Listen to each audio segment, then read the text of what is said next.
Bienvenue sur Classique en lecture. Le meilleur des mondes d'Aldous Huxley, chapitre 3. Dehors, dans le jardin, c'était la récréation. Nus sous la douce chaleur du soleil de juin, 6 ou 7 petits garçons et petites filles couraient sur les gazons en poussant des cris aigus, ou jouaient à des jeux de balle, ou étaient accroupis en silence, par groupes de 2 ou 3, parmi les buissons en fleurs. Les roses étaient épanouies. 2 rossignols faisaient leur soliloque dans les bosquets. Un coucou émettait justement ses cris dissonants parmi les tilleuls. L'air était somnolent du murmure des abeilles et des hélicoptères.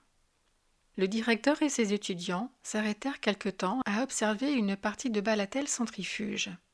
20 enfants étaient groupés en cercle autour d'une tour en acier chromé. Une balle lancée en l'air de façon à retomber sur la plateforme, au sommet de la tour, dégringolait à l'intérieur, tombait sur un disque en rotation rapide, était projetée à travers l'une ou l'autre des nombreuses ouvertures percées dans l'enveloppe cylindrique et devait être rattrapée. « Bizarre !» musa le directeur, tandis qu'il s'en éloignait.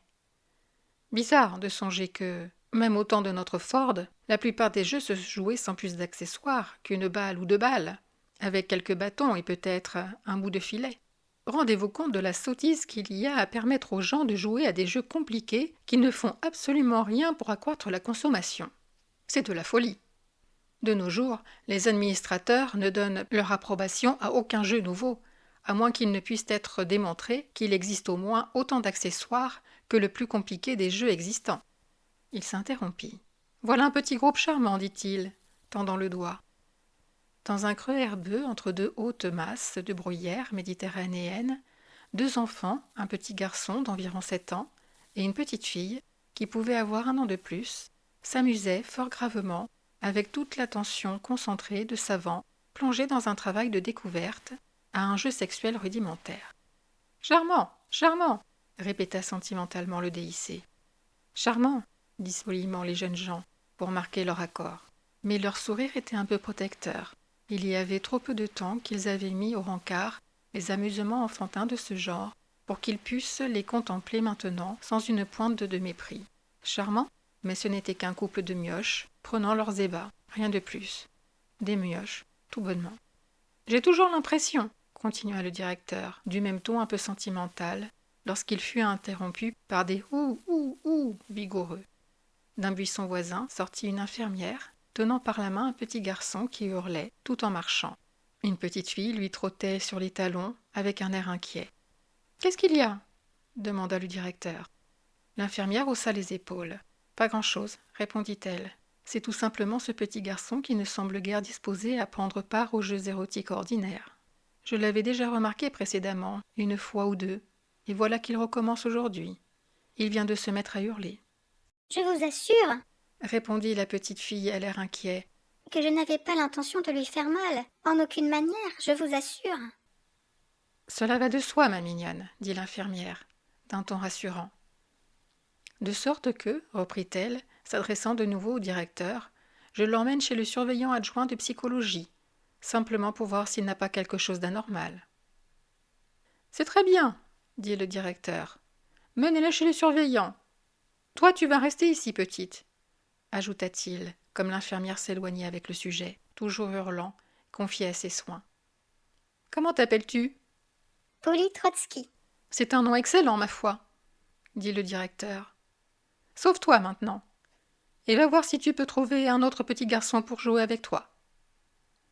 L'enfant s'enfuit en bondissant parmi les buissons et fut bientôt hors de vue. Quelle petite créature exquise, dit le directeur, la suivant des yeux. Puis se tournant vers ses étudiants. Ce que je vais vous exposer à présent, dit-il, pourra vous sembler incroyable, mais aussi, quand on n'a pas l'habitude de l'histoire, la plupart des faits relatifs au passé semblent effectivement incroyables. Il révéla l'ahurissante vérité.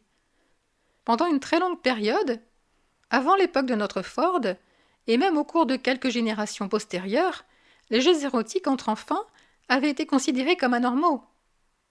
Il y eut un éclat de rire.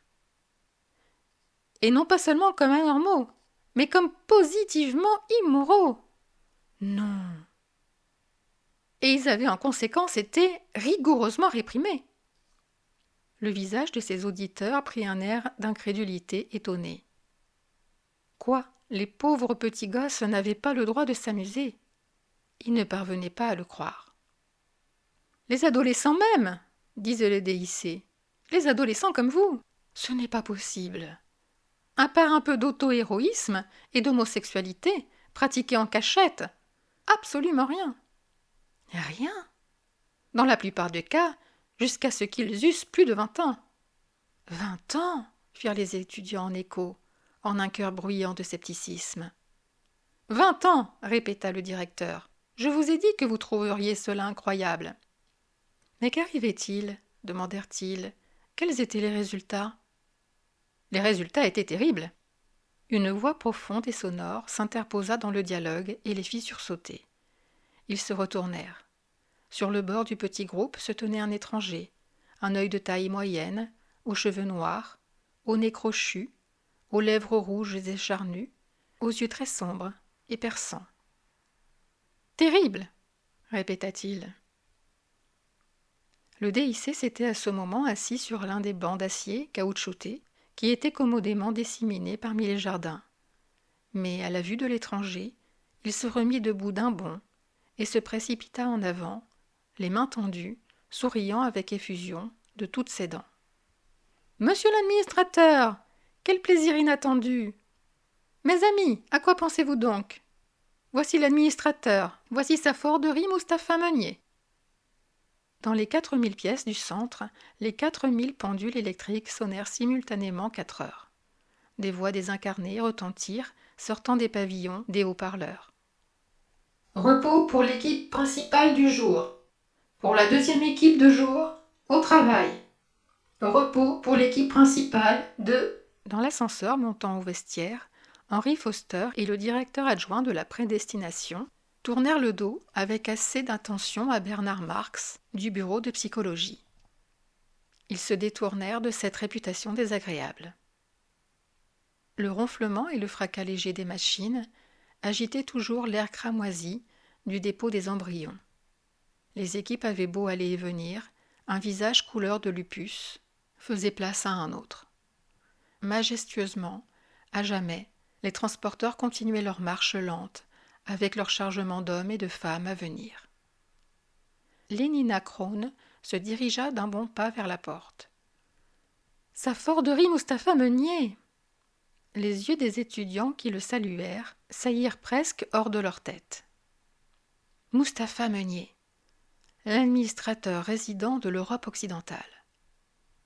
L'un des 10 administrateurs mondiaux. L'un des 10.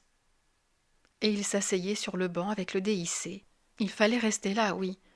Rester et leur parler effectivement. Le savoir allait leur venir droit de la source. Droit de la bouche même de Ford. 2 enfants à la peau brune comme des crevettes sortirent d'une touffe voisine de buissons, les contemplèrent un instant de leurs yeux écarquillés d'étonnement, puis retournèrent à leurs amusements parmi le feuillage. « Vous vous souvenez tous, dit l'administrateur, de sa voix forte et profonde. Vous vous souvenez tous, je le suppose, de cette belle parole, inspirée de notre Ford. L'histoire, c'est de la blague. L'histoire, répéta-t-il lentement, c'est de la blague. Il brandit la main, et l'on eût dit que, d'un coup d'un invisible plumeau, il avait chassé un peu de poussière, et la poussière, c'était Harappa, c'était Ur en Chaldée. Quelques toiles d'araignée, qui étaient Thèbes et Babylone, Knossos et Mycène. Un coup de plumeau, un autre, et où donc était Ulysse? Où était Job? Où étaient Jupiter et Gautama? Et Jésus? Un coup de plumeau, et ces taches de boue antiques qu'on appelait Athènes et Rome, Jérusalem et l'Empire du Milieu, tout avait disparu. Un coup de plumeau, l'endroit où avait été l'Italie était vide. Un coup de plumeau, enfouit les cathédrales. Un coup de plumeau, un autre, anéanti le roi Lear et les pensées de Pascal. Un coup de plumeau, disparut la Passion. Un coup de plumeau, mort le Requiem.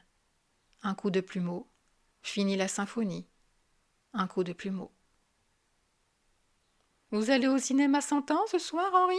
s'informa le prédestinateur adjoint.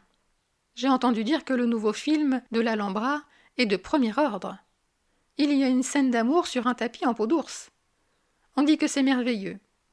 Chacun des poils de l'ours est reproduit, les effets tactiles les plus étonnants. Voilà pourquoi l'on ne vous enseigne pas d'histoire, disait l'administrateur. Mais à présent, le moment est venu. Le DIC regarda avec nervosité. Il courait des rumeurs étranges au sujet de vieux livres interdits, cachés dans un coffre-fort du bureau de l'administrateur. Des bibles, de la poésie. Fort de Sol savait quoi. Mustapha Meunier intercepta son regard inquiet, et les commissures de ses lèvres rouges eurent une contraction ironique. « Ça va bien, mon cher directeur, dit-il d'un ton de raillerie légère. Je ne les corromprai pas. Le DIC fut éperdu de confusion. Ceux qui se sentent méprisés font bien de prendre un air méprisant. Le sourire qui monta au visage de Bernard Marx était plein de mépris. Chacun des poils de l'ours, en vérité. Certes, j'aurai soin d'y aller, dit Henry Foster. Mustapha Meunier se pencha en avant, brandit devant eux son doigt tendu. « Essayez de vous rendre compte, dit-il, et sa voix leur causa un frémissement étrange dans la région du diaphragme. Essayez de vous rendre compte de ce que c'était d'avoir une mère vivipare. De nouveau, ce mot ordurier, mais aucun d'eux songea cette fois à sourire. Essayez de vous imaginer ce que signifiait vivre dans sa famille. Ils essayèrent, mais manifestement sans le moindre succès. Et savez-vous ce qu'était un foyer? Ils secouèrent la tête.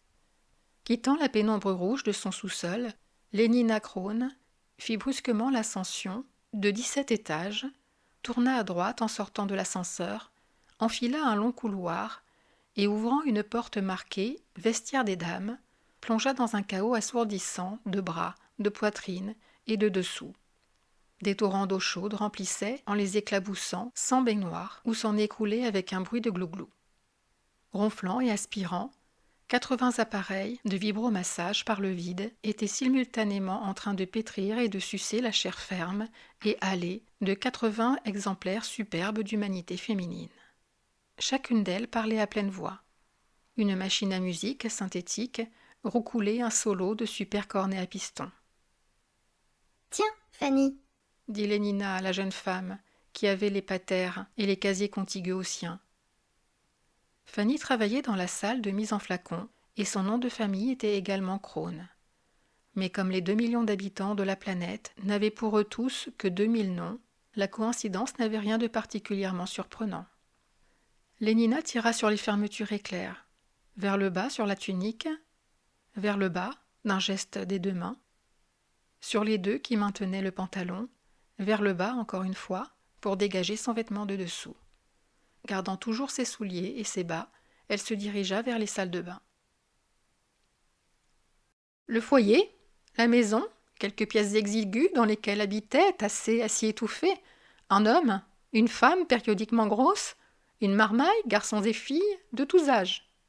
Pas d'air, pas d'espace, une prison insuffisamment stérilisée, l'obscurité, la maladie et les odeurs.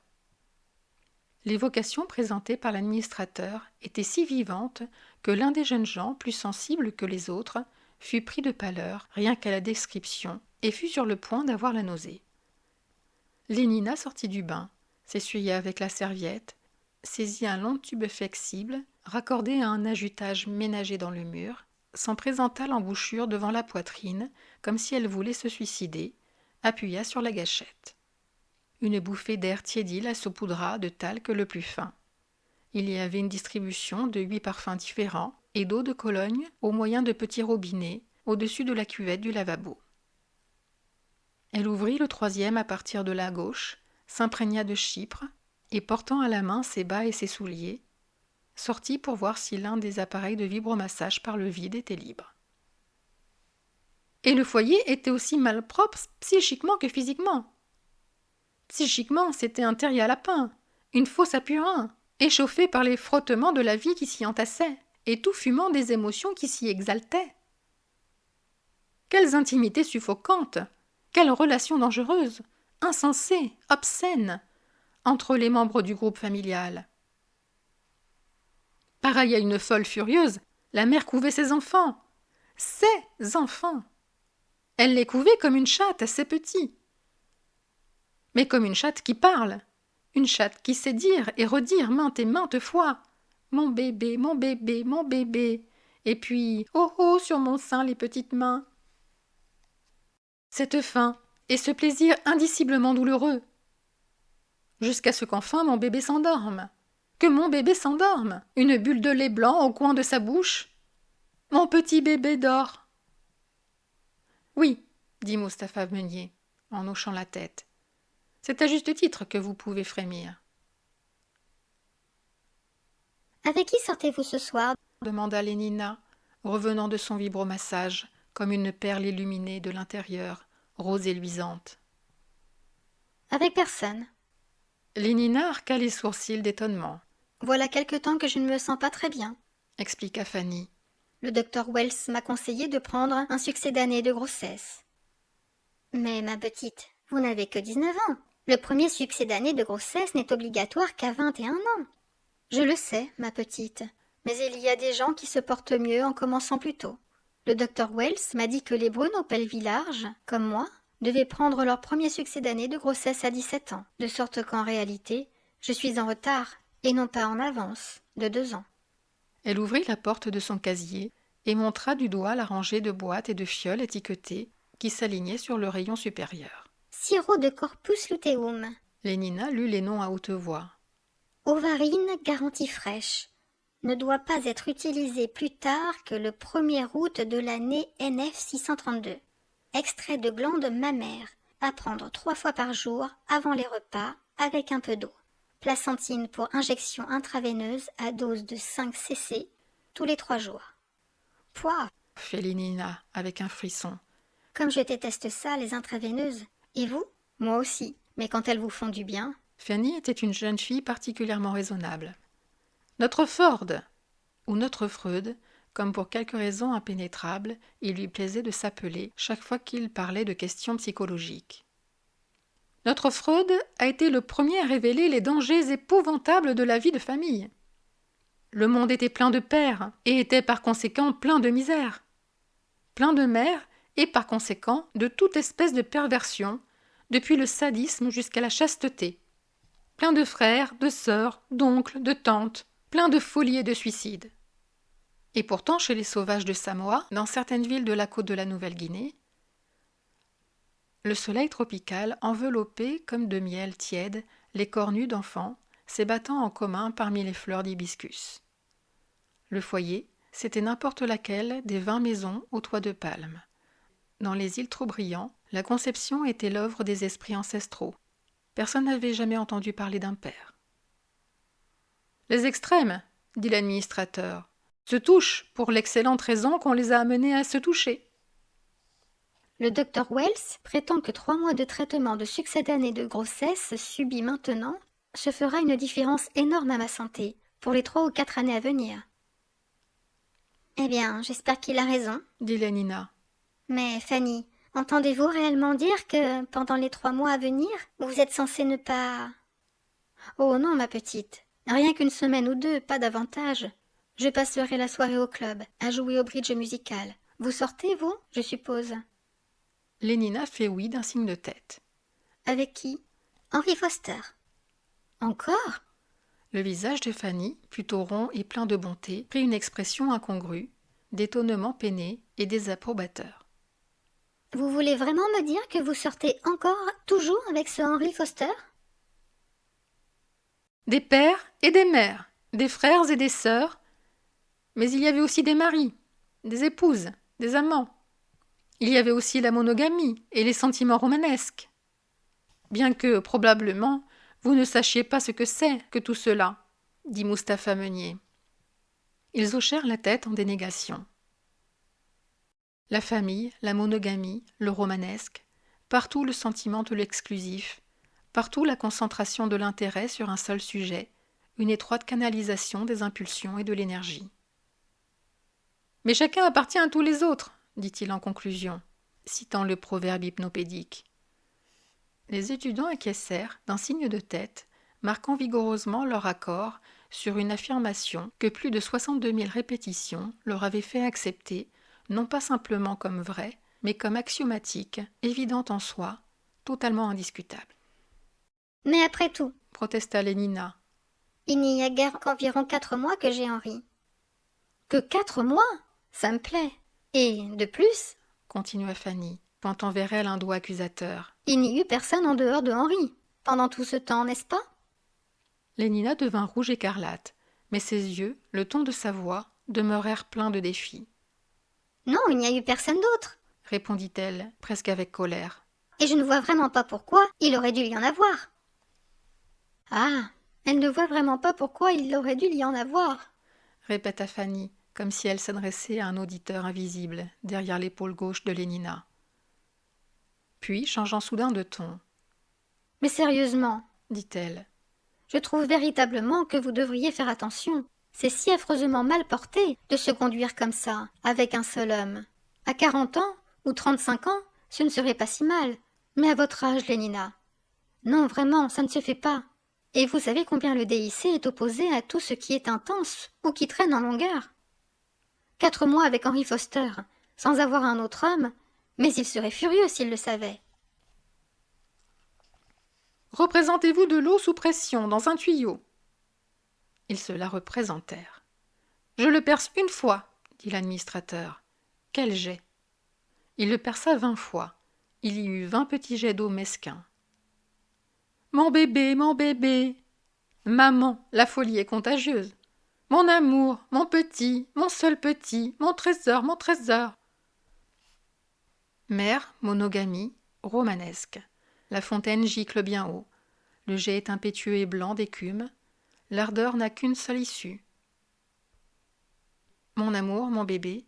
Rien d'étonnant à ce que ces pauvres prémodernes fussent fous, méchants et misérables. Leur monde ne leur permettait pas de prendre des choses légèrement, ne leur permettait pas d'être saints d'esprit, vertueux, heureux. Avec leur mère et leurs amants, avec les prohibitions pour le respect desquelles ils n'étaient pas conditionnés, avec leurs tentations et leurs remords solitaires, avec toutes leurs maladies et leurs douleurs qui les isolaient sans fin, avec leurs incertitudes et leur pauvreté, ils étaient contraints de ressentir fortement les choses. Et, les ressentant fortement, et fortement qui plus est, en solitude, dans l'isolement désespérément individuel, comment pouvaient-ils être stables ? Bien entendu, il n'est pas nécessaire de le lâcher. Prenez-en un autre de temps en temps, voilà tout. Il a d'autres femmes, lui, n'est-ce pas ? Lénina en convint. Cela va de soi. Vous pouvez compter sur Henry Foster pour agir toujours en parfait galant homme, pour être toujours correct. Et puis, il faut songer au directeur. Vous savez comme il attache de l'importance. Faisant un signe de tête affirmatif. Il m'a donné une tape sur le derrière cet après-midi, dit Lénina. Là, vous voyez bien. Fanny avait pris son ton de triomphe. Cela vous montre bien quelles sont ses idées. Le respect le plus strict des conventions. La stabilité, dit l'administrateur, la stabilité. Pas de civilisation sans stabilité sociale. Pas de stabilité sociale sans stabilité individuelle. Sa voix était une trompette. L'écoutant, il se sentait plus grand, plus réchauffé. La machine tourne, tourne, et doit continuer à jamais. C'est la mort si elle s'arrête. Ils étaient 1000 millions à gratter la croûte de la terre. Les rouages commencèrent à tourner. Au bout de 150 ans, ils étaient à 2 millions. Arrêt de tous les rouages. Au bout de 150 semaines, ils ne sont plus de nouveau que 1000 millions. 1000 milliers de milliers d'hommes et de femmes sont morts de faim. Il faut que les rouages tournent régulièrement, mais ils ne peuvent tourner sans qu'on en ait besoin. Il faut qu'il y ait des hommes pour les soigner, aussi constants que les rouages sur leurs axes, des hommes sains d'esprit, stables dans leur satisfaction. Criant « Mon bébé, ma mère, mon seul, mon unique amour !» Gémissant « Mon péché, mon Dieu terrible !» Hurlant de douleur, marmottant de fièvre, geignant sur la vieillesse et la pauvreté, comment peuvent-ils soigner les rouages ? Et s'ils ne peuvent pas soigner les rouages, il serait difficile d'enterrer ou de brûler les cadavres de milliers de milliers d'hommes et de femmes. Et après tout, Le ton de la voix de Fanny s'était fait câlin.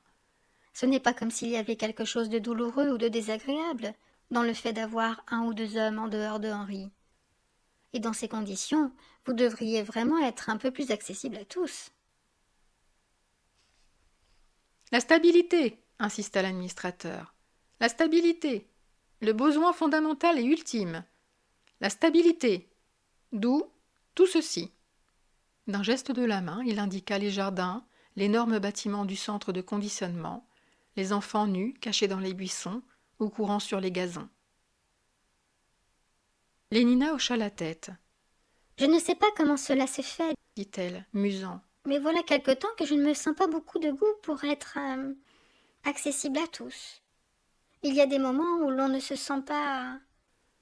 N'avez-vous pas éprouvé cela, vous aussi, Fanny ? Fanny exprima d'un signe de tête sa sympathie et sa compréhension. Mais il faut faire l'effort nécessaire, dit-elle, d'un ton sentencieux. Il faut se conduire proprement. Après tout, chacun appartient à tous les autres. Oui, chacun appartient à tous les autres. Lénina répéta lentement la formule et, soupirant, se tut un instant, puis prenant la main de Fanny, elle la pressa doucement. Vous avez tout à fait raison, Fanny. Comme d'habitude. Je ferai l'effort qu'il faut. Réprimer, l'impulsion déborde, et le flot répandu, c'est le sentiment. Le flot répandu, c'est la passion. Le flot répandu, c'est la folie même. Cela dépend de la force du courant, de la hauteur et de la résistance du barrage. Le ruisseau sans obstacle coule tout uniment le long des canaux qui lui ont été destinés, vers une calme euphorie. L'embryon a faim. D'un bout du jour à l'autre, la pompe à pseudo-sang fait sans arrêt ses 800 tours à la minute. Le bébé décanté hurle. Immédiatement, une infirmière paraît, avec un biberon de sécrétion externe. Le sentiment est aux aguets pendant cet intervalle de temps qui sépare le désir de la satisfaction. Réduisez cet intervalle, abattez tous ces barrages inutiles. Heureux, jeunes gens, dit l'administrateur. Nulle peine n'a été épargnée pour rendre votre vie émotivement facile, pour vous préserver, pour autant que la chose soit possible, de ressentir même des émotions. Ford est dans son taco, murmura le DIC. Tout va bien par le monde.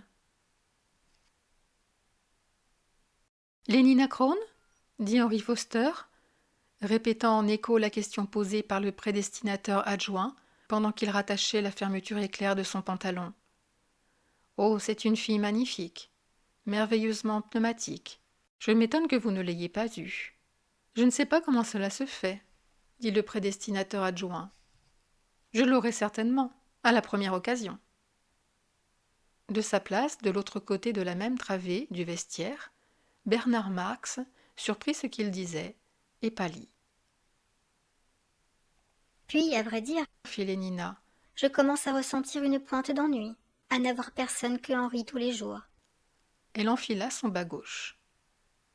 Connaissez-vous Bernard Marx ? demanda-t-elle, d'un ton dont le détachement excessif était évidemment forcé. Fanny parut avoir un sursaut de surprise. Vous ne prétendez pas ? Pourquoi pas ? Bernard est un alpha plus. D'ailleurs, il m'a invité à aller avec lui dans l'une des réserves à sauvages. J'ai toujours désiré voir une réserve à sauvages. Mais sa réputation ? Que m'importe sa réputation ? On dit qu'il n'aime pas le golf obstacle. On dit, railla Lénina. Et puis il passe la plus grande partie de son temps tout seul. Seul. Il y avait de l'horreur dans la voix de Fanny. Eh bien, il ne sera pas seul quand il sera avec moi. Et au surplus, pourquoi les gens sont-ils si désagréables à son égard ? Moi, je le trouve plutôt gentil. Elle se sourit à elle-même, comme il avait été ridiculement timide, quasiment effarouché, comme si elle avait été un administrateur mondial, et lui, un surveillant de machine-gamme à moins. « Considérez votre propre existence, dit Mustapha Meunier. Quelqu'un d'entre vous a-t-il jamais rencontré un obstacle insurmontable ?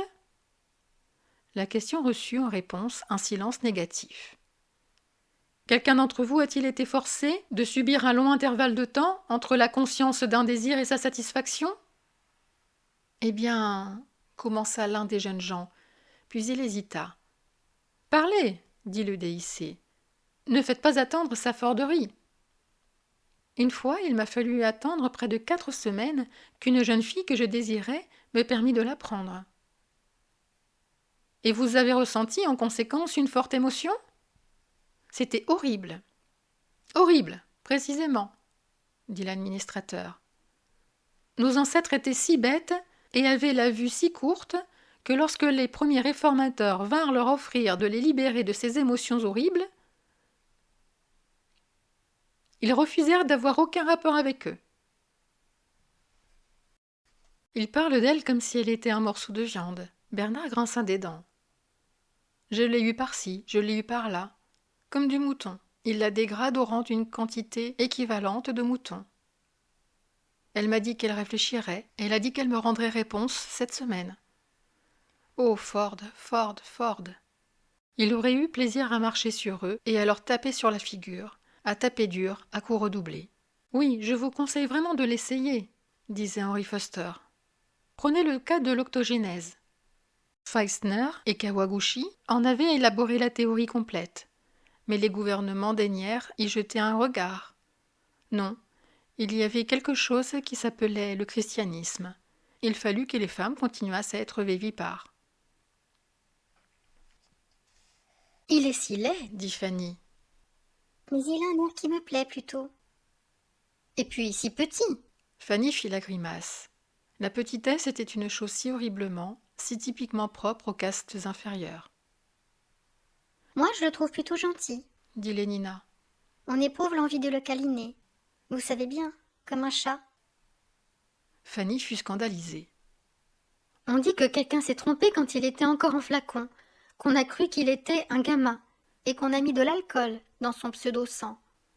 Voilà pourquoi il est si rabougri. Quelle bêtise !» Lénina fut indignée. L'enseignement par le sommeil fut effectivement interdit en Angleterre. Il y avait quelque chose qui s'appelait le libéralisme. Le Parlement, si vous savez ce qu'on entendait par là, vota une loi l'interdisant. On a conservé les dossiers de l'affaire, des discours sur la liberté du sujet, la liberté de n'être bon à rien et d'être misérable, la liberté d'être une cheville ronde dans un trou carré. Mais mon vieux, c'est de bon cœur, je vous assure. C'est de bon cœur. Henry Foster donna une tape sur l'épaule du prédestinateur adjoint. Chacun appartient à tous les autres, après tout. 100 répétitions, 3 nuits par semaine, pendant 4 ans, songea Bernard Marx, qui était spécialiste en hypnopédie. 62 400 répétitions font une vérité. Quels idiots! Ou bien le système des castes, constamment proposé, constamment rejeté. Il y avait quelque chose qui s'appelait la démocratie, comme si les hommes étaient égaux autrement que physico-chimiquement.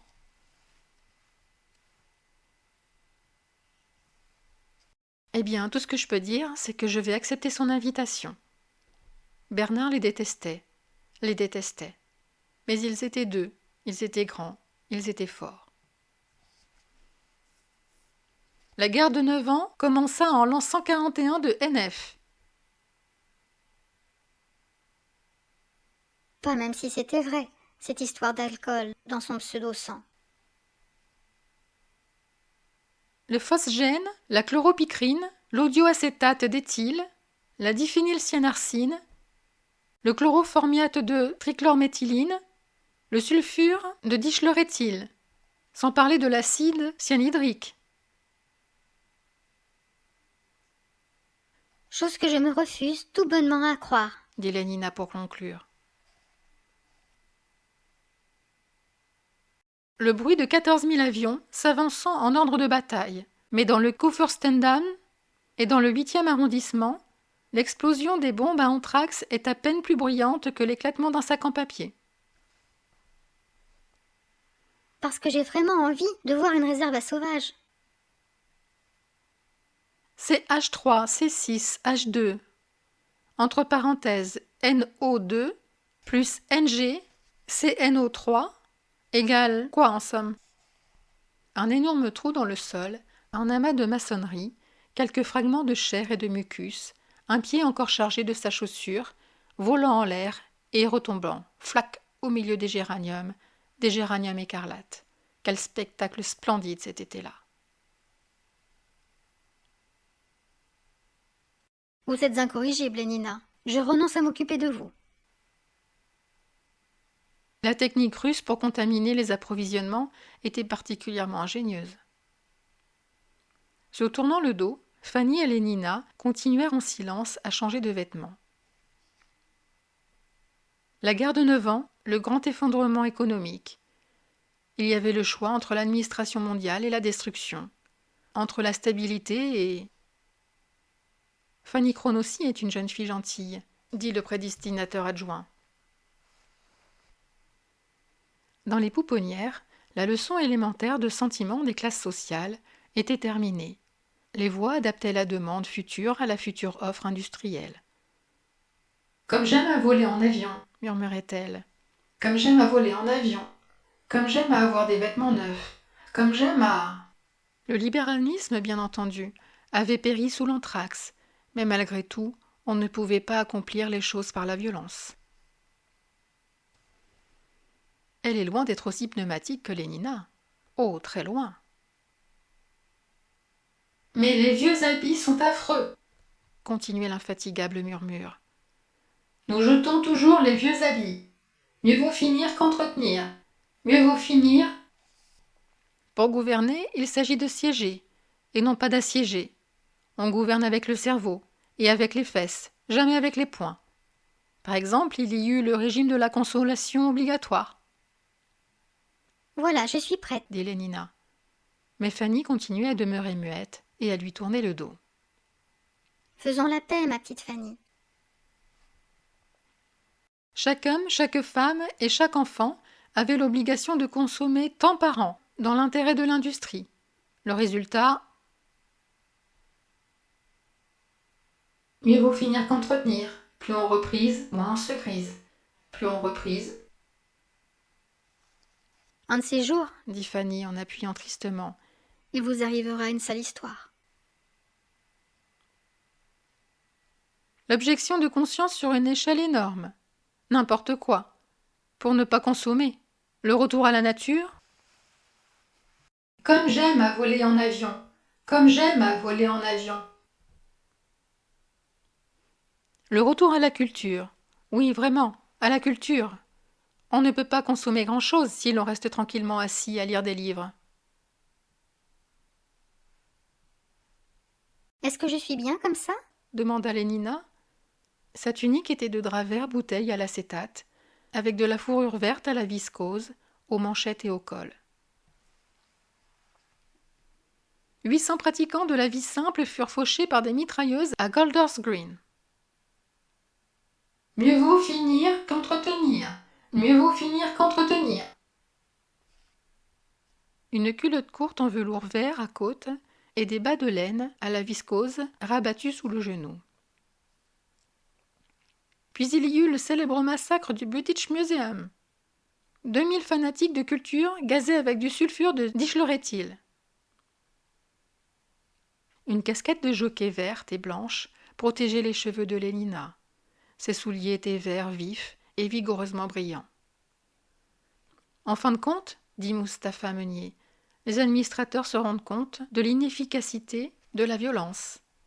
Les méthodes plus lentes, mais infiniment plus sûres, de l'ectogénèse, de conditionnement néopavlovien et de l'hypnopédie.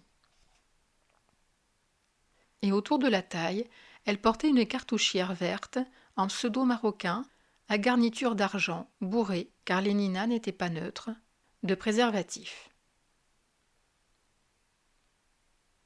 On utilisa ainsi les découvertes de Pfister et Kawaguchi, une propagande intensive contre la reproduction vivipare. « Épatante !» dit Fanny d'un ton enthousiaste. Elle ne pouvait jamais résister longtemps au charme de Lénina. Et quel amour de centurion malthusien!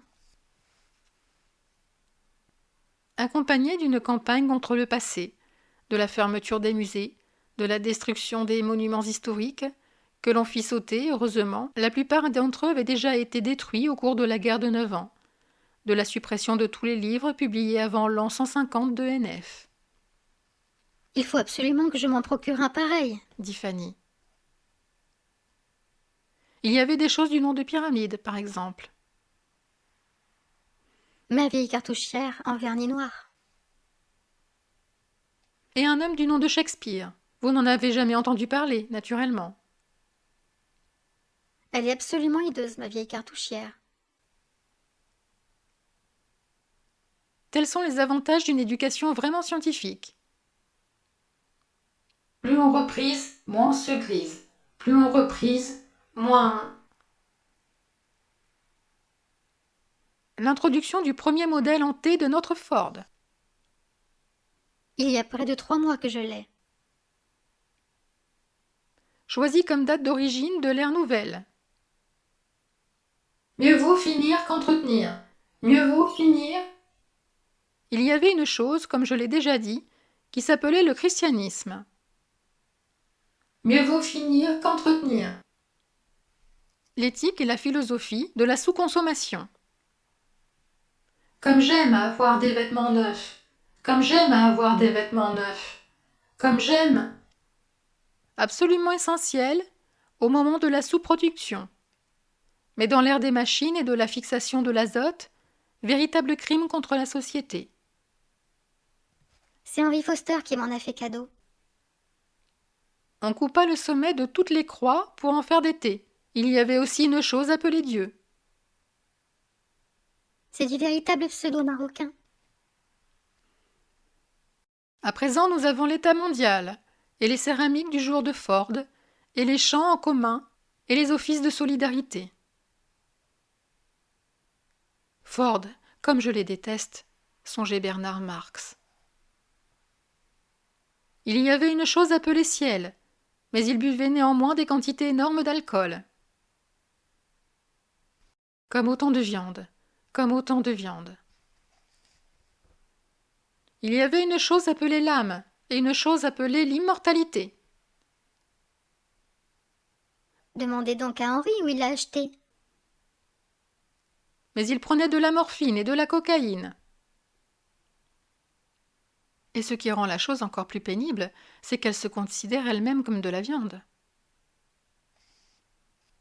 2000 spécialistes en pharmacologie et en biochimie furent entretenus par l'État en l'an 17 de NF. Il a l'air bigrement renfrogné, dit le prédestinateur adjoint, désignant Bernard Marx. 6 ans après, on le produisait commercialement. Le médicament parfait. Faisons-le monter à l'échelle.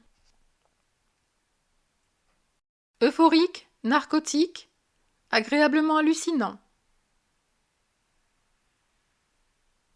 Ronfrogno, Marx, ronfrogno. La tape sur l'épaule le fit sursauter, lui fit lever les yeux. C'était cette brute de Henry Foster. Ce qu'il vous faut, c'est 1 gramme de soma. Tous les avantages du christianisme et de l'alcool. Aucun de leurs défauts. Ford, je voulais le tuer, mais il se contenta de dire « Non, merci » et de repousser le tube de comprimé qu'il lui avait offert.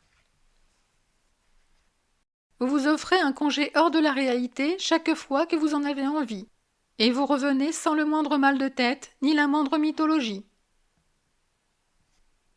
Prenez, insista Henry Foster, prenez.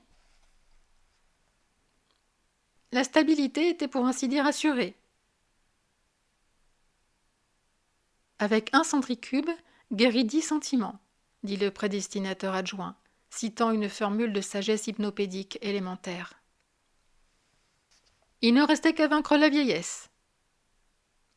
Zut, vous m'embêtez, cria Bernard Marx. Turlututu. Les hormones gonadales, la transfusion du sang jeune, les sels de magnésium. Et vous souvenez-vous donc qu'un gramme vaut mieux que le zut qu'on clame ? Ils sortirent en riant. Tous les stigmates physiologiques de la vieillesse ont été abolis. Et avec eux, bien entendu,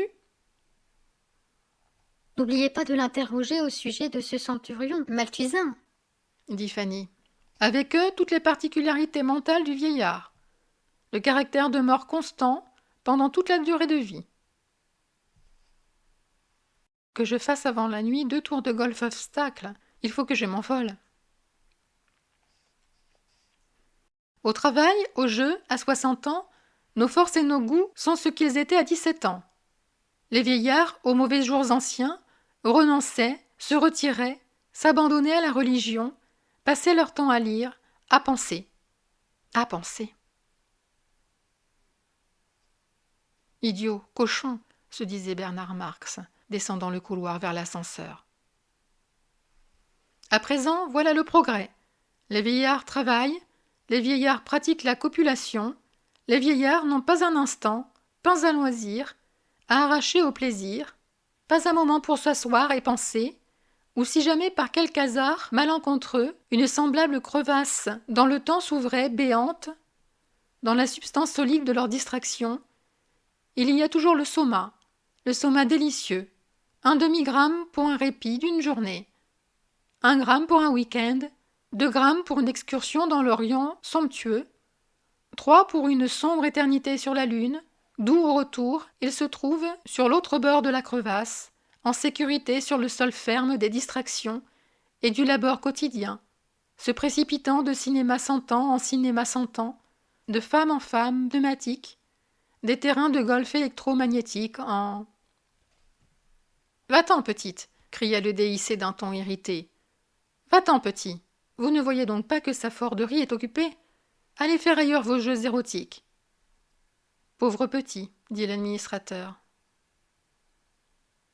Lentement, majestueusement, avec un léger bourdonnement de machine, les transporteurs s'avançaient, à raison de 33 centimètres à l'heure.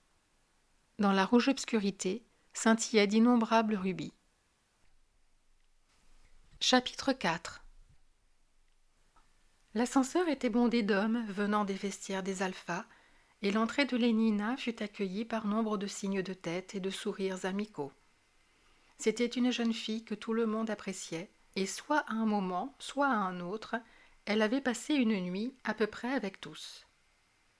C'étaient de gentils garçons, songeait-elle, tandis qu'elle leur rendait leur salut. Garçons charmants. Pourtant, elle eût bien préféré que les oreilles de Georges Hetzel ne fussent pas tout à fait aussi grandes. Peut-être lui avait-on donné rien qu'une goutte de parathyroïde en excès au mètre 328. Et regardant Bonito Hoover, elle ne put s'empêcher de se souvenir qu'il était véritablement trop velu quand il ôtait ses vêtements. Les yeux un peu attristés par le souvenir du poil noir et bouclé de Benito, elle aperçut dans un coin le petit corps grêle, le visage mélancolique de Bernard Marx. « Bernard !» Elle alla à lui. « Je vous cherchais. » Sa voix claire domina le bourdonnement de l'ascenseur en mouvement. Les autres se retournèrent avec curiosité. « Je voulais vous parler de notre projet de visite du Nouveau-Mexique. » Du coin de l'œil, elle voyait Benito Hoover, que l'étonnement laissait bouche bée. Cela l'agaça.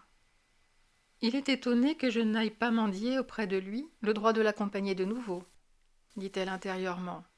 Puis, à haute voix, et plus chaleureusement que jamais, « Je serais absolument ravie de vous y accompagner pendant 8 jours, en juillet. » reprit-elle. De toute façon, elle manifestait publiquement son infidélité envers Henri. Il y avait de quoi satisfaire Fanny, bien qu'il s'agît de Bernard. « Du moins, et Lénina fit son sourire le plus délicieusement significatif. Si vous voulez encore de moi. Une rougeur empourpra le visage de Bernard. Pourquoi diable se demanda-t-elle étonnée, mais en même temps touchée de cet étrange hommage à son pouvoir. Ne vaudrait-il pas mieux parler de cela ailleurs bredouilla-t-il, d'un air affreusement gêné. Comme si j'avais dit quelque chose d'inconvenant, songea Lénina. Il ne pourrait pas avoir l'air plus d'effet si j'avais dit une obscénité. Si je lui avais demandé qui était sa mère ou quelque chose de ce genre-là. Je veux dire, avec tous ces gens autour de nous. La confusion lui serrait la gorge. Le rire de Lénina fut franc et totalement dénué de malveillance. Comme vous êtes drôle. Dit-elle. Et très sincèrement, elle le trouvait drôle. Vous me préviendriez au moins 8 jours à l'avance, n'est-ce pas? Reprit-elle sur un autre ton. Je suppose que nous prendrons la fusée bleue du Pacifique? Est-ce qu'elle part de la tour de Charinty ou bien est-ce de Hampstead? Avant que Bernard pût répondre, l'ascenseur arriva à l'arrêt. « Toi !» cria une voix grinçante. Le préposé à l'ascenseur était un petit être, simiesque, vêtu de la tunique noire d'un semi-avorton epsilon-. « Toi !» Il ouvrit toutes grandes les portes. La chaleur triomphale du soleil de l'après-midi le fit tressauter et cligner des yeux. « Ah, toi !» répéta-t-il d'une voix ravie. On eût dit qu'il venait soudain et joyeusement de se réveiller d'une noire stupeur anéantissante. « Toi !» Il leva les yeux en souriant vers le visage de ses passagers, d'une espèce d'adoration de chien attendant une caresse. Causant, riant entre eux, ils sortirent sur le toit. Le préposé à l'ascenseur les suivit du regard. « Quoi ?» dit-il encore une fois, d'un ton interrogateur. Puis une sonnerie retentit, et du plafond de l'ascenseur, un haut-parleur se mit très doucement et cependant fort impérieusement à émettre ses commandements. « Descendre !» dit-il. « Descendre ! 18e étage. Descendre ! Descendre ! 18e étage. Descendre ! Descendre !» Le préposé à l'ascenseur fit claquer les portes, appuya sur un bouton et retomba immédiatement dans la pénombre bourdonnante de la cage, la pénombre de sa propre stupeur habituelle. Sur le toit, il faisait chaud et clair. L'après-midi d'été était comme assoupi sous le vrombissement des hélicoptères qui passaient. Et le bourdonnement plus grave des avions-fusées se pressait, invisible, à travers le ciel lumineux, 9 ou 10 kilomètres plus haut, ressemblait à une caresse sur l'air tiédi. Bernard Max respira bien à fond. Il leva les yeux vers le ciel, faisant le tour de l'horizon bleu, et finalement plongea ses regards dans le visage de Lénina. « N'est-ce pas qu'il fait beau ?» Sa voix tremblait un peu. Elle lui adressa un sourire qui exprimait la compréhension la plus sympathique. « Absolument parfait pour le golf obstacle, » répondit-elle avec ravissement. « Et maintenant, il faut que je m'envole. Henri se fâche si je le fais attendre. Prévenez-moi à temps de la date. » Et agitant la main, elle s'éloigna en courant, traversant le vaste toit plat vers les hangars. Bernard resta là, à contempler le scintillement de plus en plus lointain des bas blancs, des genoux hâlés, se courbant et se retendant avec vivacité, encore, et le roulis plus doux de cette culotte courte en velours à côtes, bien ajustée, sous la tunique vert bouteille. Il avait sur le visage une expression de douleur. « Elle est jolie, à mon avis !» dit une voix forte et joyeuse juste derrière lui. Bernard sursauta et tourna la tête. La figure rouge et joufflue de Benito Hoover, rayonnante de cordialité manifeste. Benito avait notoirement bon caractère. On disait de lui qu'il aurait pu passer à travers la vie sans jamais prendre un gramme de soma. La méchanceté, les excès de mauvaise humeur, auxquels les autres ne pouvaient échapper qu'en prenant des vacances d'oubli, ne l'affligeaient jamais. La réalité, pour Benito, était toujours ensoleillée. Et pneumatique aussi. Et comment ? Puis d'un autre ton. « Mais dites donc, continua-t-il, comme vous avez l'air morose, ce qu'il vous faut, c'est un gramme de soma. » Plongeant la main dans la poche droite de son pantalon, Benito en tira une fiole. Avec 1 centicube, guérit 10 centi... Non, mais qu'est-ce qu'il y a donc ? Bernard s'était soudain détourné et enfui. Benito, les yeux écarquillés, le suivit du regard. « Qu'est-ce qu'il peut bien avoir, cet être-là » se demanda-t-il en hochant la tête. Il décida que cette histoire d'alcool qu'on avait mis dans le pseudo-sang de ce pauvre garçon devait être vraie. Ça a dû lui toucher le cerveau. Il rangea le flacon de soma et tira de sa poche un paquet de gomme à mâcher à l'hormone sexuelle, s'enfourra une chique dans la joue et se dirigea lentement vers les hangars, en ruminant. Henry Foster avait fait sortir son appareil de son garage, et quand Lénina arriva, il était déjà assis sur le siège du pilote à l'attendre. « 4 minutes de retard, fit-il pour tout commentaire, tandis qu'elle y grimpait à côté de lui. Il mit les moteurs en marche et embraya les hélices d'hélicoptère. L'appareil bondit verticalement en l'air. Henry accéléra. Le vrombissement de l'hélicoptère se fit plus aigu, passant du bruit d'un frelon à celui d'une guêpe, du bruit d'une guêpe à celui d'un moustique. L'indicateur de vitesse marquait une montée à l'allure de près de 2 km à la minute. Londres se rapetissait au-dessous d'eux. Les énormes constructions à toit plat, comme des tables, ne furent plus au bout de quelques secondes qu'une couche de champignons géométriques surgissant de la verdure des parcs et des jardins. Parmi eux, porté sur une mince tige, un cryptogramme plus élevé, plus grêle, la tour de Charrington, levait vers le ciel un disque de béton brillant. Semblables à de vagues torses d'athlètes fabuleux, d'énormes nuages charnus flottaient paresseusement sur l'air bleu au-dessus de leur tête. De l'un d'entre eux tomba soudain un petit insecte écarlate, bourdonnant pendant sa chute. « Voilà la fusée rouge, dit Henry, qui arrive tout juste de New York. » Regardant sa montre, « 7 minutes de retard, ajouta-t-il, et il hocha la tête. Ces services de l'Atlantique, ils sont d'un manque de ponctualité vraiment scandaleux. Il ôta son pied de l'accélérateur. Le ronflement des hélices au-dessus de leur tête tomba d'une octave et demie, repassant en sens inverse par le bruit de la guêpe et du frelon, à celui du bourdon, du hanneton, du lucane. La vitesse ascensionnelle de l'appareil diminua. L'instant après, ils étaient suspendus, immobiles dans l'air. Henry repoussa un levier. Il y eut un cliquetis. Lentement tout d'abord, puis de plus en plus vite, jusqu'à n'être plus qu'une brume circulaire devant leurs yeux, l'hélice de propulsion, qui était devant eux, commença à tourner. Le vent d'une vitesse horizontale fit un sifflement encore plus aigu dans les haubans. Henry avait l'œil fixé sur le compteur de tours. Quand l'aiguille pointa sur 1200, il débraya les hélices d'hélicoptère. L'appareil avait assez de force vive horizontale pour pouvoir voler sur ses ailes. Lénina regarda par la fenêtre, ménagée dans le plancher entre ses pieds. Il survolait la zone de 6 km de terrain réservée à des parcs qui séparaient le Londres central de sa première ceinture de faubourgs satellites. La verdure était grouillante de vie en raccourcis perspectifs.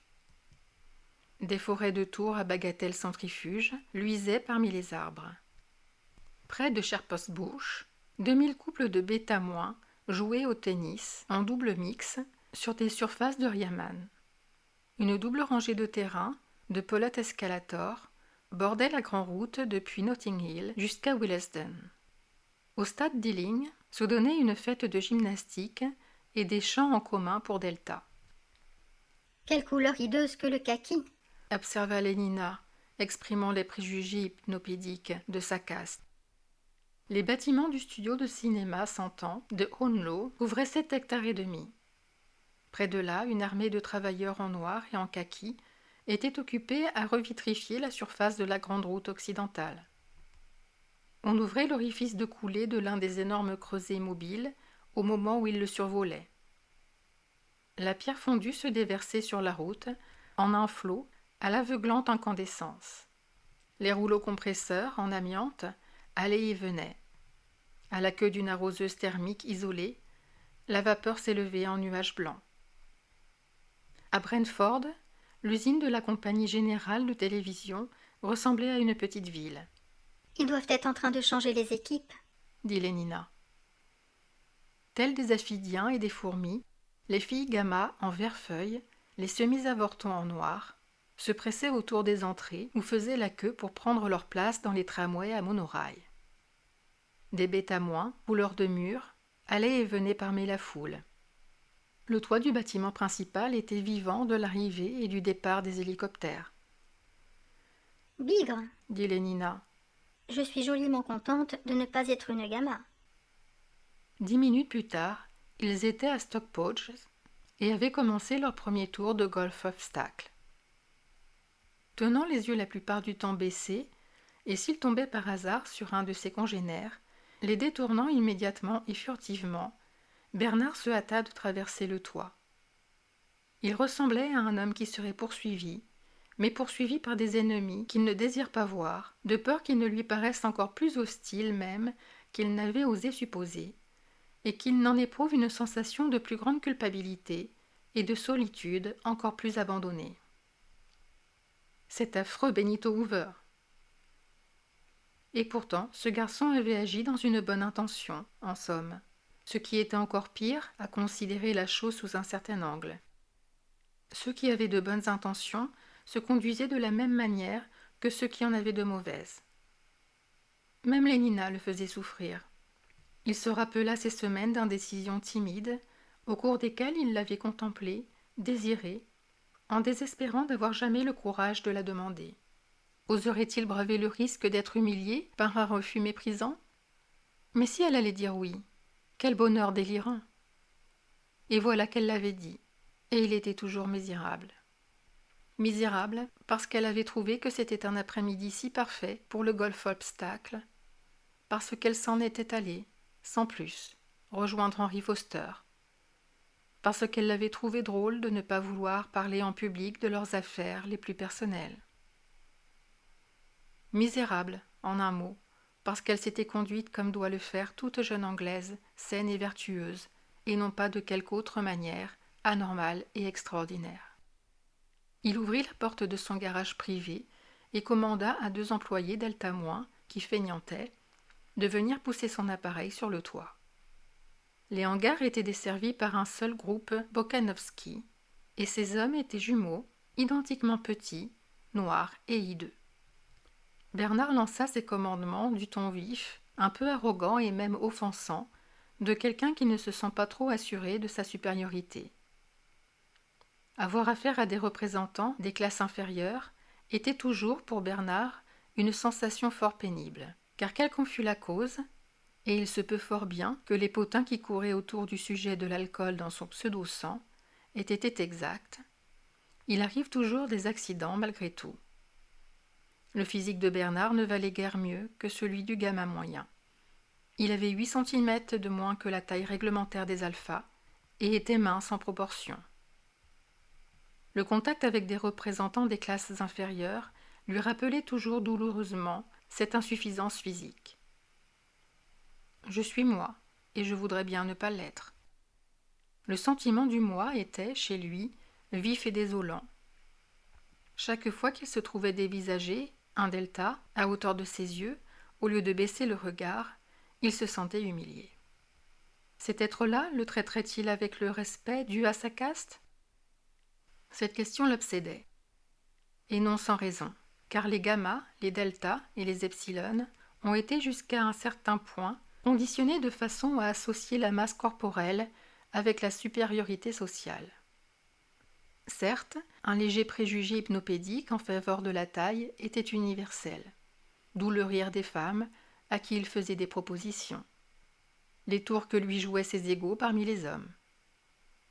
Sous l'effet de la raillerie, il se sentait un paria, et se sentant un paria, il se conduisait comme tel, ce qui fortifiait le préjugé contre lui et intensifiait le mépris et l'hostilité qu'éveillaient ses défauts physiques. Chose qui, à son tour, accroissait le sentiment qu'il éprouvait d'être étranger et solitaire. Une crainte chronique d'être dédaigné lui faisait éviter ses égaux, lui faisait prendre à l'égard de ses inférieurs une attitude pleine de raideur et du sentiment exacerbé de son moi. Comme il enviait amèrement des hommes tels que Henry Foster et Benito Hoover, des hommes qui n'étaient jamais obligés de s'adresser à un epsilon en criant pour que leur commandement fût exécuté, des hommes pour qui leur position était une chose allant de soi, des hommes qui se mouvaient dans le système des castes comme un poisson dans l'eau, si complètement chez eux qu'ils n'avaient conscience ni d'eux-mêmes, ni de l'élément bienfaisant et confortable dans lequel ils avaient leur être. Avec mollesse, lui sembla-t-il, et à contre-cœur, les préposés jumeaux roulèrent son avion depuis le hangar jusqu'au toit. Dépêchez-vous, dit Bernard d'un ton irrité. L'un d'eux lui lança un regard. Était-ce là une sorte de moquerie bestiale qu'il découvrait dans ses yeux gris et vides? Dépêchez-vous, cria-t-il plus fort, et sa voix avait un timbre désagréablement rauque. Il se hissa dans son avion, et au bout d'une minute, il volait en direction du sud vers le fleuve. Les divers bureaux de propagande et le collège des ingénieurs en émotion étaient installés dans un même immeuble de 60 étages de Fleet Street.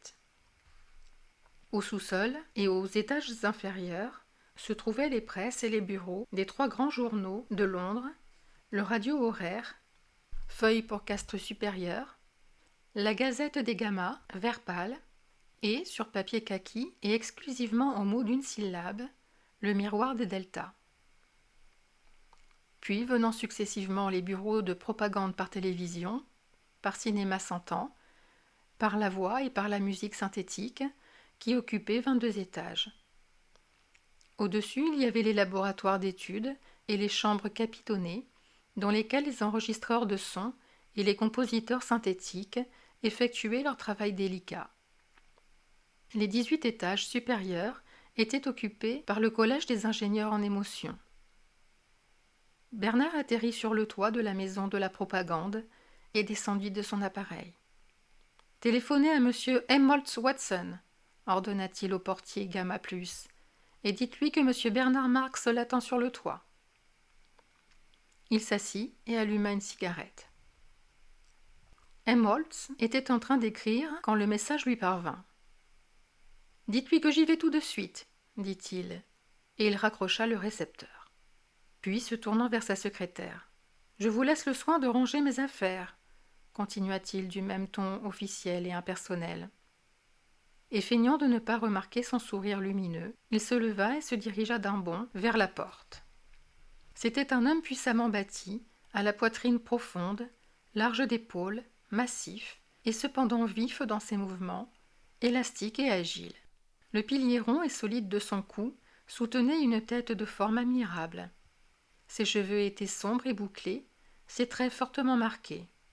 Dans son genre vigoureux et accentué, il était beau et avait bien l'air, comme sa secrétaire ne se lassait jamais de le répéter, d'un alpha plus jusqu'au dernier centimètre. Il exerçait la profession de maître de conférence au Collège des ingénieurs en émotion, section des écrits, et dans les intervalles de ses activités éducatives, il était effectivement ingénieur en émotion. Il écrivait régulièrement dans le Radio Horaire, composait des scénarios de films sentants, et avait le don le plus heureux pour trouver des formules et des versets hypnopédiques. Capable, tel était le jugement de ses chefs sur lui. Peut-être, et ils hochaient la tête, il baissait significativement la voix, un peu trop capable. Oui, un peu trop capable. Ils avaient raison. Un excès mental avait produit chez Helmholtz Watson des effets fort analogues à celui qui, chez Bernard Marx, était le résultat d'un défaut physique. Une insuffisance osseuse et musculaire avait isolé Bernard de ses semblables, et le sentiment qu'il avait d'être ainsi à part étant, suivant toutes les normes courantes, un excès mental, devint à son tour une cause de séparation plus accentuée. Ce qui avait donné si désagréablement conscience à Helmholtz d'être lui-même et d'être tout seul, c'était un excès de capacité. Ce que ces deux hommes avaient en commun, c'est la connaissance d'être des individus. Mais tandis que Bernard, le physiquement déficient, avait souffert toute sa vie de la conscience d'être à part, c'est seulement tout récemment que, ayant pris connaissance de son excès mental, Helmholtz Watson s'était également rendu compte de ce qui le différenciait des gens qui l'entouraient. Ce champion de paume escalator, cet amant infatigable, on disait qu'il avait eu 640 jeunes filles différentes en moins de 4 ans. Cet admirable homme de comité, ce compagnon apprécié dans tous les milieux, s'était rendu compte tout à coup que le sport, les femmes, les activités de commande n'étaient en ce qui le concerne que des pis-aller. En réalité, et au fond, il s'intéressait à autre chose. Mais à quoi? À quoi? C'était là le problème que Bernard était venu discuter avec lui, ou plutôt, puisque c'était toujours Helmholtz qui disait tout ce qu'il y avait à dire, écouter discuter son ami une fois de plus. 3 jeunes filles charmantes du bureau de propagande, par la voix synthétique, tombèrent sur lui tandis qu'il sortait de l'ascenseur. « Oh, Helmholtz, mon chéri, venez donc faire un souper pique-nique avec nous sur la lande d'Exmoor. » Elles s'agrippèrent à lui, implorantes. Il secoua la tête, il se dégagea d'elles pour se frayer un passage. « Non, non, nous n'invitons pas d'autres hommes. » Mais Helmholtz ne se laissa pas ébranler, fût-ce par cette promesse délicieuse. « Non, répéta-t-il, j'ai affaire. » Et il poursuivit résolument le chemin qu'il s'était tracé. Les jeunes filles se firent traîner derrière lui. Ce n'est que lorsqu'il se fut effectivement hissé dans l'avion de Bernard et qu'il en eut claqué la porte, elles abandonnèrent la poursuite, non sans reproche. « Ces femmes, dit-il, tandis que l'appareil s'élevait dans l'air, ces femmes. » Et il hocha la tête, il fronça les sourcils. C'est effarant. Bernard exprima hypocritement son accord, mais il eût voulu, au moment où il prononçait les paroles convenables, pouvoir s'offrir autant de jeunes filles qu'Helmholtz, et avec aussi peu de peine. Il fut pris d'un besoin soudain et urgent de se vanter.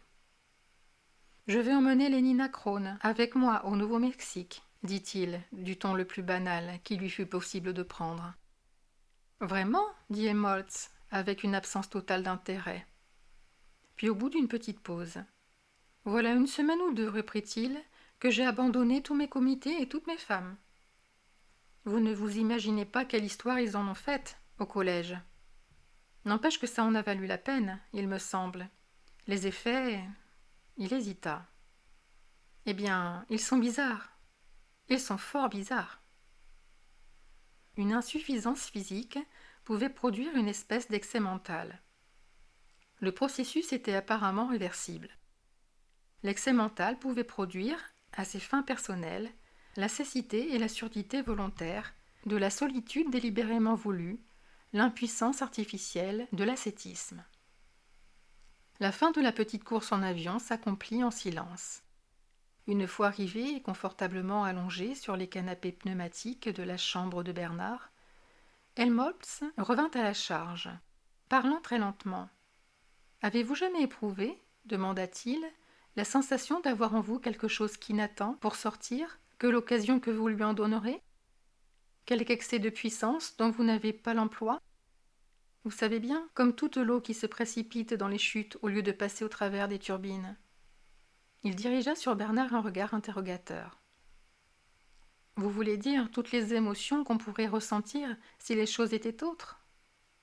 Helmholtz secoua la tête. « Pas tout à fait. Je songe à une sensation bizarre que j'éprouve quelquefois, la sensation d'avoir quelque chose d'important à dire et le pouvoir de l'exprimer, mais sans avoir quoi, et je ne peux pas faire usage de ce pouvoir. S'il y avait quelque autre manière d'écrire, ou bien d'autres sujets à traiter. » Il se tut, puis... « N'est-ce pas, reprit-il enfin, je suis assez habile dans l'invention des formules, vous savez bien. Les mots d'une espèce telle qu'ils vous font brusquement sursauter, presque comme si vous vous étiez assis sur une épingle, tant ils paraissent nouveaux et produisent un effet de surexcitation, bien qu'ils se rapportent à quelque chose d'hypnopédiquement évident. Mais celui-là ne semble pas suffisant. Il ne suffit pas que les formules soient bonnes. Ce qu'on en fait devrait aussi être bon. Mais les choses que vous produisez sont bonnes, Helmholtz. » « Oh, dans leur rayon d'action. » Helmholtz haussa les épaules. « Mais c'est un fort petit rayon. Ce que je fais n'est pas, si je puis dire, assez important. J'ai l'impression que je pourrais faire quelque chose de beaucoup plus important. Oui, et de plus intense, de plus violent. Mais quoi ? Qu'y a-t-il de plus important à dire ? Et comment peut-on faire preuve de violence sur des sujets du genre qu'il est entendu qu'on traitera ? Les mots peuvent ressembler au rayon X. Si l'on s'en sert convenablement, ils transpercent n'importe quoi. On lit et l'on est transpercé. Voilà l'une des choses que j'essaye d'apprendre à mes étudiants, à écrire d'une façon perçante. Mais quel diable d'intérêt y a-t-il à être transpercé par un article sur des champs en commun ? ou sur le dernier perfectionnement des orgues à parfum. D'ailleurs, peut-on faire que les mots soient véritablement perçants? Vous savez bien comme les rayons X les plus durs, quand on traite des sujets de ce genre. Peut-on dire quelque chose à propos de rien? Voilà en quoi ça se réduit en fin de compte. Je m'efforce et m'efforce. Chut, dit soudain Bernard, et il leva un doigt avertisseur. Puis il tendit l'oreille. Je crois qu'il y a quelqu'un à la porte, chuchota-t-il. Helmholtz se leva, traversa la pièce sur la pointe des pieds, et d'un mouvement vif et rapide, ouvrit la porte toute grande. Il n'y avait personne, bien entendu. Je suis désolé, dit Bernard, éprouvant la sensation désagréable d'avoir l'air ridicule. Je dois avoir les nerfs un peu à vif. Quand les gens se montrent pleins de soupçons à votre égard, on se met à être soupçonneux envers eux. Il se passa la main devant les yeux, il soupira, sa voix se fit plaintive. Il se justifiait. « Si vous saviez ce qu'il m'a fallu supporter depuis quelque temps, dit-il d'un ton presque larmoyant, et la poussée de son apitoiement sur lui-même ressemblait à une fontaine qu'on aurait soudain laissé jaillir. Si seulement vous saviez. » Helmholtz Watson l'écouta avec une certaine sensation de gêne. « Pauvre petit Bernard, se dit-il. » Mais il ressentait en même temps un peu de honte pour son ami. Il eût voulu que Bernard fît preuve d'un peu plus d'amour-propre. Merci d'avoir écouté les chapitres 3 et 4 du Meilleur des mondes d'Aldous Huxley sur Classique en lecture. Vous trouverez les chapitres suivants sur la playlist Livres audio. N'hésitez pas à liker, vous abonner et activer la cloche pour être prévenu lorsque je sors une nouvelle vidéo de lecture. À très vite sur Classique en lecture.